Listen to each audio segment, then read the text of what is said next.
চাকরিহারাদের সঙ্গে বৈঠকে রাজ্য সরকার এবং ৬ সদস্যের একটি প্রতিনিধি দল সেই বৈঠকে যোগ দিয়েছে। আদৌ কি সেই বৈঠক থেকে উঠে আসবে সমাধান সূত্র? আমরা সরাসরি কথা বলবো আমাদের প্রতিনিধি নাজিয়া রহমানের সঙ্গে। নাজিয়া, এখনো পর্যন্ত এই বিষয়ে কি আপডেট পাচ্ছি?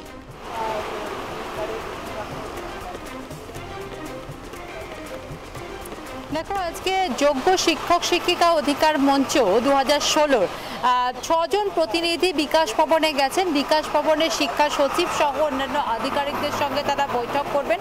তারা আজকে শিক্ষামন্ত্রীর সঙ্গে বৈঠক করতে চেয়েছিলেন, কিন্তু শিক্ষামন্ত্রী সেই বৈঠকে উপস্থিত থাকছেন না, যেটা জানা যাচ্ছে।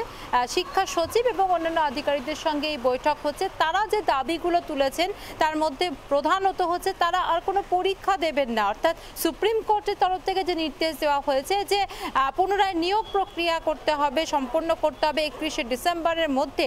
সেই প্রক্রিয়াতে ওরা এই চাকরি হারিয়েছেন যারা যোগ্য শিক্ষক শিক্ষিকা আছেন, যারা বিগত 20 দিন ধরে বিকাশ ভবনের সামনে আন্দোলন করছেন, তারা কোনোভাবেই কিন্তু তারা পরীক্ষায় বসতে রাজি নন। পরীক্ষা না দিয়ে সরকারের কাছে তাদের আবেদন সসম্মানে তাদের চাকরি ফেরত দিতে হবে। একজন আছেন চাকরিহারা যোগ্য শিক্ষক আমার সঙ্গে, এবং তার সঙ্গে একটু কথা বলবো।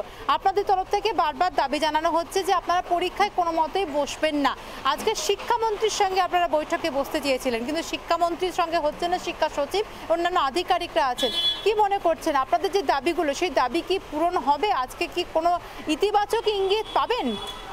দেখুন, 7 তারিখে মুখ্যমন্ত্রী নেতাজি ইন্ডোরে সভা থেকে বলেছিল যা যা সিদ্ধান্ত নেওয়া হবে সেটা আমাদের সাথে আলোচনা সাপেক্ষেই নেওয়া হবে। আমরা এখানে বিগত 20 দিন ধরে পড়ে আছি।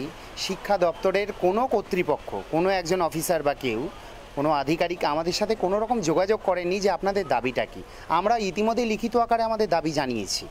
এবার আমরা একটা ডেডলাইন দিয়েছিলাম, আজ সোমবার মুখ্যমন্ত্রী শিক্ষামন্ত্রীর সাথে আমরা বসতে চাই যে what will be the way আউটটা কী, যে আমাদের চাকরিতে আবার পুনর্বহাল করবে। কারণ আমাদের বিরুদ্ধে তো আজ অবধি কেউ কোনো অভিযোগ করেনি, সুপ্রিম কোর্টও করেনি, যার জন্য আমরা আবার স্কুলে যাচ্ছি, গত এপ্রিল মাসের বেতনও পেয়েছি।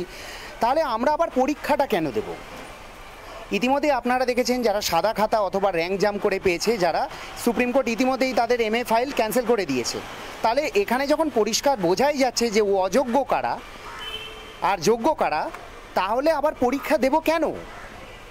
সুপ্রিম কোর্ট বলছে সংবিধানের 14-16 নম্বর ধারা ভায়োলেট করা হয়েছে। তাহলে সেটা কি আমাদের জন্য ভায়োলেশন নয়? স্কুল সার্ভিস কমিশন রাজ্য সরকারের দুর্নীতির জন্যই তো আমাদের আজকের এই পরিস্থিতি। তো তারা সেই ঠিক করুক, আমাদেরকে আবার সসম্মানে সবেতনে সপদে কিভাবে পুনর্বহাল করবে সেই ওয়ে আউটটা, সেই রাস্তাটা, সেই পথটা আমাদের বাতলে দিক। এটাই আমাদের মূল দাবি। আমরা কোনো আর পরীক্ষা দিতে চাই না। সরকারের পক্ষ থেকে রিভিউ পিটিশন করা হয়েছে, কিন্তু সেই রিভিউ পিটিশনের গতি প্রকৃতি কি আপনারা এখন সম্পর্কে অবগত? মানে সেটা কোন পথে এগোচ্ছে রিভিউ পিটিশন, বা সরকার যে রিভিউ পিটিশন করেছে সে সম্পর্কে আপনাদেরকে কোনো রকম অবগত করেছিলেন? দেখুন, এপ্রিল মাসে 30 তারিখে স্কুল সার্ভিস কমিশন এবং রাজ্য সরকার দুজনেই রিভিউ পিটিশন করেছে। আজকে 26 তারিখ মে মাসের, অর্থাৎ দিনের দিনে 27 দিন হয়ে গেছে, 27-28 দিন। এখনও সেই রিভিউ পিটিশন ডিফেক্ট লিস্টে পড়ে আছে। শুনানির জন্য এখনও কোনো তদবিরই করা হয়নি। সেই ডিফেক্ট লিস্ট ক্লিয়ার করার কোনো ইচ্ছাই নেই রাজ্য সরকারের। অর্থাৎ রাজ্য সরকার চাইছে পরীক্ষার মধ্যে দিয়ে যেতে। আমরা আশঙ্কা করছি যারা অবৈধভাবে চাকরি পেয়েছে ঘুর পথে তাদেরকে আবার, কারণ একই কর্তৃপক্ষকেই তো পরীক্ষার দায়িত্ব দিয়েছে, যে SSC দুর্নীতি করেছে তাকেই তো আবার দায়িত্ব দিয়েছে আবার পরীক্ষা নেওয়ার। আমরা সেই আশঙ্কাই করছি আবার পরীক্ষা হলে আবার দুর্নীতি হবে, আবার টাকা তোলা হবে, আবার সেই ঘুরপথে সেই অবৈধদের, কারণ তাদের কাছে তো বান্ডিল নিয়েছে, নোটের বান্ডিল নিয়েছে। তো তারা তো ইতিমধ্যেই হয়তো ভয় দেখিয়ে রেখেছে যে তাদের চাকরি যদি কোনোভাবে সুনিশ্চিত করা না হয় তারা কিন্তু প্রত্যেকের নাম এক্সপোজ করে দেবে। সেই ভয়টাও রাজ্য সরকারের কোথাও কাজ করছে বলে আমরা মনে করছি। ফলত তারা তাদের বাঁচানোর জন্য আবার পরীক্ষার মাধ্যমে যেতে চাইছে। আজকে শিক্ষামন্ত্রীর বসার কথা ছিল, মুখ্যমন্ত্রীকেও আমরা বলেছিলাম আমাদের সাথে বসতে, বসেননি। অর্থাৎ এটাকে বাইপাস করা, শিক্ষা সচিবের ঘাড়ে ব্যাপারটা চাপিয়ে দেওয়া। হ্যাঁ, তো আমরা মনে করছি এর মধ্যে বহু ষড়যন্ত্র আছে, এখনও সেই ষড়যন্ত্র চলছে। আমার মনে হয় রাজ্যের মুখ্যমন্ত্রীর এখন রাজধর্ম পালনের সময় এসছে। যখন সব উজাড় হয়ে যায় তখন ন্যায়ের পক্ষে দাঁড়াতে হয়। ম্যাডাম, আপনি ন্যায়ের পক্ষে দাঁড়ান, অবৈধভাবে যারা পেয়েছে অবিলম্বে তাদের টার্মিনেশন লেটার ধরিয়ে দিন। কারণ সুপ্রিম কোর্টের জাজমেন্টে এটা পরিষ্কার বলা আছে, those who are tainted they must be terminated.